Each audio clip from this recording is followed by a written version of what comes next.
Delight IAS पर आप सभी का एक बार फिर से बहुत बहुत स्वागत है। तो यूपीएससी प्रीलिम्स 2024 का रिजल्ट आ चुका है। इसी चीज़ का आप लोगों को बेसब्री से इंतज़ार था। हालांकि वीडियो बनाने में हम थोड़ा डिले हो गए हैं, क्लासेस के चलते थोड़ा डेली शेड्यूल इस तरह का रहता है। बट मुझे आप लोगों से बातचीत करनी थी इस रिज़ल्ट को लेकर भी। बहुत ही गहराई से हम लोग चर्चा करेंगे किस तरह का रिजल्ट रहा है। कट ऑफ को लेकर भी बहुत सारे मैसेजेस आ रहे हैं, क्या रहा है, कैसी चीज़ें रही हैं। और दूसरा सबसे इंपॉर्टेंट चीज़ 2025 को लेकर भी हम लोग थोड़ी सी बात करेंगे। बहुत ही इंपॉर्टेंट वीडियो है, खास करके उन बच्चों के लिए जिनका एग्जामिनेशन नहीं हुआ है। किस तरह की रणनीति, क्या चीज़ों पे ध्यान देने की ज़रूरत है, जो दुख अभी तकलीफ फील हो रही है, उन चीज़ों को लेकर थोड़ा सा हम लोग बात करेंगे। तो थोड़ा सा फोकस करके, ज़्यादा लंबी वीडियो नहीं होगी, थोड़ा फोकस करके इस वीडियो को आप लोग सुन लेना।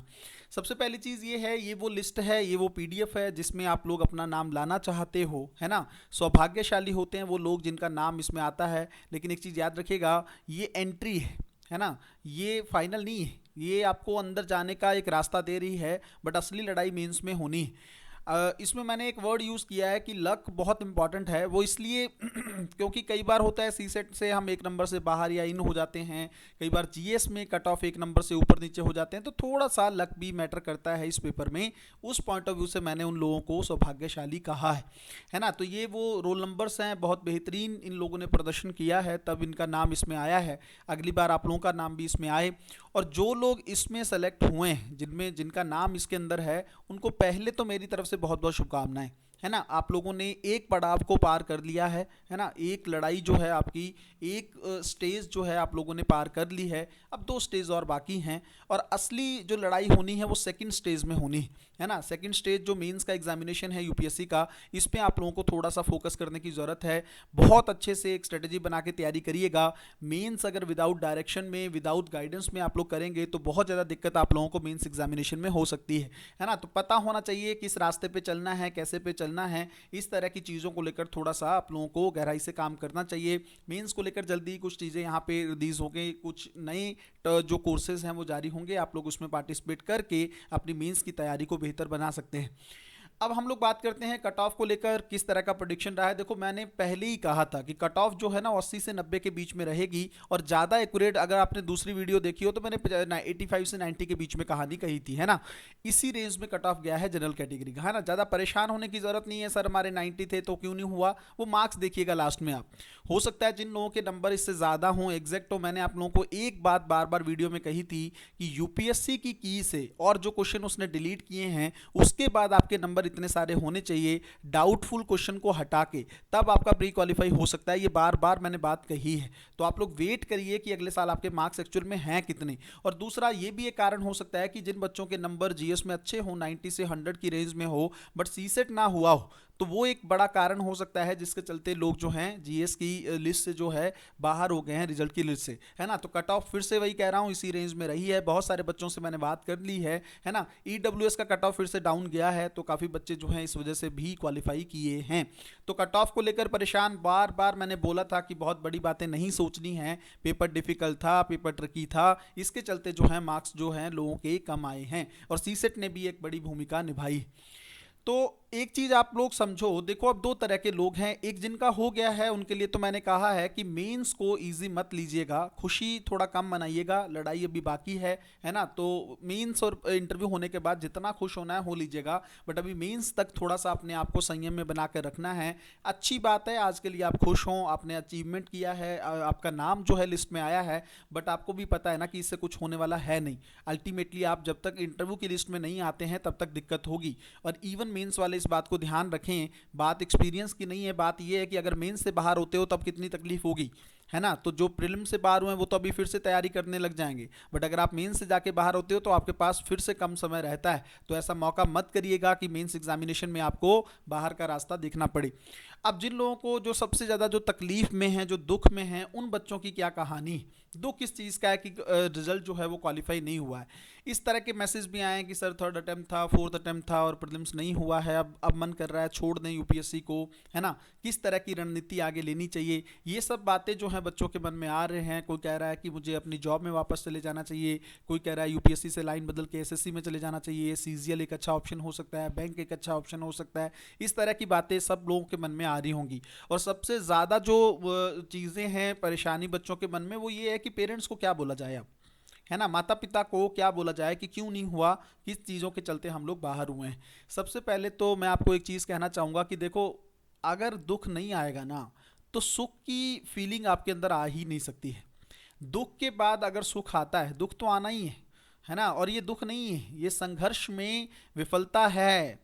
कोई दिक्कत नहीं है, संघर्ष में इंसान कभी भी फेल नहीं होता है, कुछ ना कुछ हासिल ही होता है।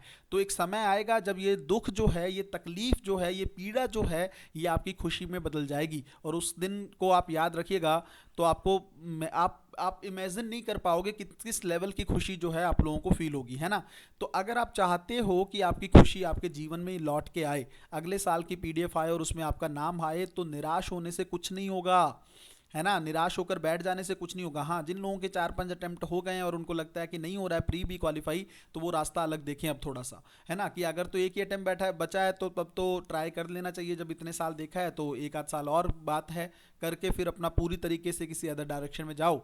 बट अगर लगता है कि नहीं, अब अटेम्प्ट कैटेगरी के वाइज ज़्यादा हैं और बहुत ज़्यादा हो चुका है, तो 4-5 साल में प्री भी नहीं हो रहा है, मेंस लिखने का मौका तक नहीं मिल रहा है, तो आप थोड़ा सा एक प्लान बी के बारे में सोचिए, है ना। यूपीएससी एक हिसाब से दलदल है, कई बार इसमें लोग फंस जाते हैं तो निकल नहीं पाते हैं, है ना। तो उन लोगों को थोड़ा सा प्लान बी के बारे में ध्यान देना चाहिए।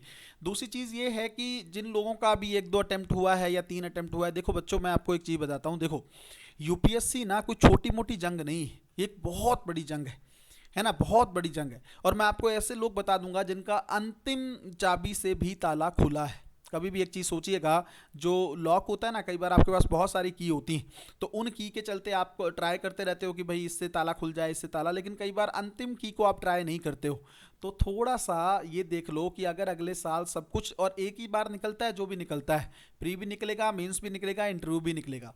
थोड़ा सा मन को, इस चीज़ को मान सकता हूँ मैं, पेनफुल सिचुएशन है अभी, लेकिन पेन में जाने से कुछ नहीं होगा। आप लोगों को ये देखना होगा मेरी कमी कहाँ पे रही।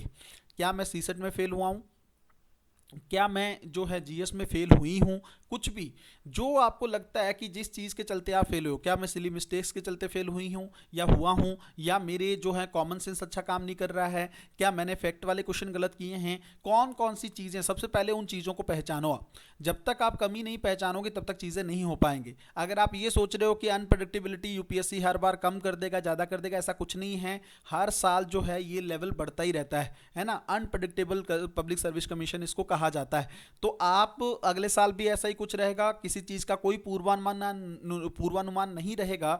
तो होना क्या चाहिए, आपका नॉलेज इतना अच्छा होना चाहिए, आपका कंटेंट इतना अच्छा होना चाहिए, आपका कॉन्सेप्ट इतना अच्छा होना चाहिए कि यूपीएससी कितना भी अनप्रेडिक्टेबल क्वेश्चन पेपर पूछे आपको प्रॉब्लम ना हो, है ना। तो ये चीज़ सोच के देखो, अगर आप कॉन्सेप्ट पे काम करते हो ना, कोई भी चीज़ जो है यूपीएससी में आपको नहीं रख सकती है। बार बार ये मैं बात बोला हूँ, बहुत सारे बच्चों के मैसेजेस आए हैं जिन लोगों का, जिनको डायरेक्शन सही मिली है और उनका प्रीलिम्स क्वालिफाई होकर मेंस लिख रहे हैं वो लोग, है ना। बहुत जल्द यूपीएससी प्रीलिम्स 2025 के लिए डिलाइट आईएएस पर ऑफलाइन ऑनलाइन मेंटरशिप प्रोग्राम शुरू होने वाला है।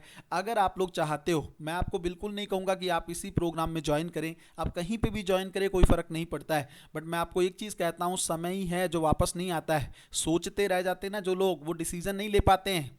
और अगर आप एक डायरेक्शन में तैयारी नहीं करोगे तो आप पानी, जैसे नदी का पानी बाहर की तरफ निकलता रहता है, वैसे ही आप भी करते रह जाओगे, है ना। एक डायरेक्शन के साथ तैयारी करो, और अगर आप एक डायरेक्शन में तैयारी करते हो ना, तो कितना भी पेपर बुरा हो, आप लोग 100+ नंबर लेके ही जो है आते हो पेपर से, है ना। तो सी सेट को लेकर चीज़ें हैं, जो भी चीज़ें हैं, कंप्लीट जो है डिस्कशन होगा आपका स्ट्रेटजी को लेकर, आज या कल में उसको लेकर एक वीडियो डाल दी जाएगी। इवन बहुत जल्द प्रूफ वीडियो भी मैं डालूंगा। जिन बच्चों ने मेंटरशिप प्रोग्राम में क्लास किया है, कितने सारे सवाल सीधे तौर पर पूछे गए हैं, उसको लेकर भी वीडियो जल्द आने वाला है। तो बहुत बहुत शुभकामनाएं। मन छोटा मत करें, थोड़ा सा अपने आप को हिम्मत दें, अपनी फैमिली को हिम्मत दें।